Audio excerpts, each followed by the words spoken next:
Alright guys, we just got back from vacation, and for what I think are obvious reasons, I didn't want to announce that I was leaving for vacation for a week. So anyway, just wanted to address now some of the stuff that we did in preparation. So I don't know if it's been anyone else's experience, but my experience has been whatever you think you need to do to prepare, or however much time you think you need to prepare, pretty much double that, and that's what it's going to actually take. So one of the things that we did to make it easy for the farm sitter is I've been having the pigs down at the bottom of the hill, and I was going to have the waterer down there and have them use buckets and fill it up and take it 20 or 30 feet to refill the water, stuff like that. But instead of doing that, I kept everything closer, so there was actually more fencing that goes over that way, which I posted in a video that will either be right before or right after this one. I haven't decided yet, but I put them in a bigger area than normal so that the pigs wouldn't get bored, they wouldn't try to get out, and they had plenty of space to go and get coverage under shade throughout different times of the day. And along with them, I had their normal 55-gallon waterer, which we filled up for water for them. But because we knew it was going to be hot, well actually, so we had friends that came in and checked out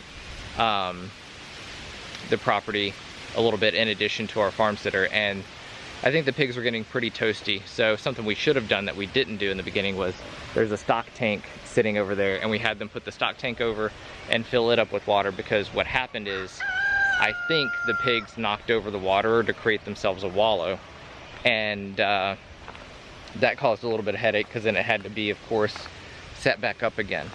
So if I did it again today, I would just set up the stock tank over here for them and have it ready, so that where the water barrel is, they didn't dump it over to end up creating a wallow for themselves to stay cool. Another thing that we did, just redundancy wise, is we knew there was potential for it to get pretty toasty. So the goats, normally we just have this blue bucket for them, and we'll refill it every day. They don't even go through the whole thing in a day usually, but we put another bucket over here for them, just for redundancy, to make sure that if something went wrong and they knocked it over, you know, whatever, that we had those extra measures in place so they wouldn't just die in the heat. We did the same thing with the dogs. So I have a blue barrel over there that I wasn't able to get fixed before we left. And so what we ended up doing for the dogs is filling up this stock tank with water for them. There's a black dish over there that we filled up with water for them. And then this pool, because we have a Bernedoodle and he would be out running around during the day, and we wanted him to be able to stay cool, and so he'll actually get inside the pool, sit down, and cool off, in addition to also drinking that water at times as well. So just multiple kind of lines of defense, right? Having redundancy set up so that one thing can fail and we don't have to worry about, okay, this one thing failed, now this group of animals are going to either be in distress or die, or you know, whatever. Next is the silkies here. We actually should have put more redundancy in place for them, but there's this waterer here, and then in the back of this building there's another waterer in there for them. And then for these chicks,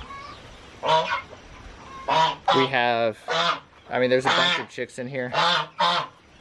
You can't really see, but basically there's like 5 different waterers in there that we filled up before we left, because sometimes they knock one over, sometimes they actually go through all of that water relatively quickly. So we want to make sure that we had several waterers in there and several feeders in there, so that if something went wrong with one, there were other options for them, and it wasn't just, okay, they're out, now they're going to die because of it. And we also had, and I want to create some more redundancy for this for next time, but there is a blue waterer over here for the chickens. I wanted to put another dish here to be filled up just in case that failed. And then there's a blue feeder over there as well. And so we had somebody coming and feeding the chickens, so we didn't really have to worry about the food. And honestly, they can go a day without food if something catastrophic happens. So I'm not super worried that, you know, if they don't get food, they're going to die. But the water I was worried about, and I should have put some additional water out here for them, or maybe had a duplicate water, you know, in another location in case that one failed.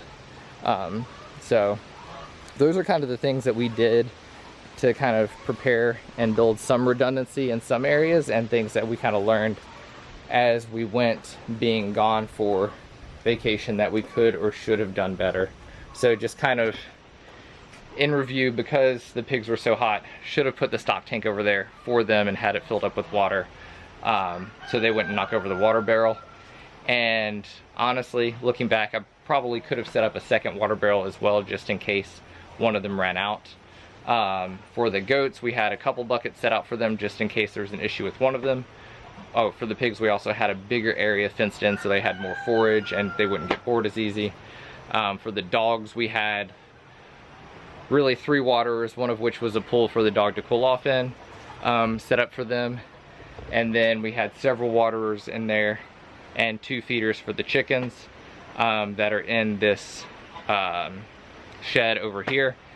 And then the main coop for the chickens is 1 feeder and 1 waterer, but looking back, I wish I would have set up a different waterer for them, because water is the most important, right? Like, a lot of these animals can forage and find some food, and they were going to be fed anyway by the person coming and taking care of them.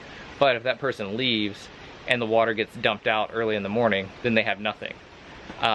So just kind of thoughts as I'm going through it, talking about it, and some probably lessons learned on how to do it better next time, but also some of the things we did actually do successfully that went well. So anyway, that is it for now, and I'll see you guys next time.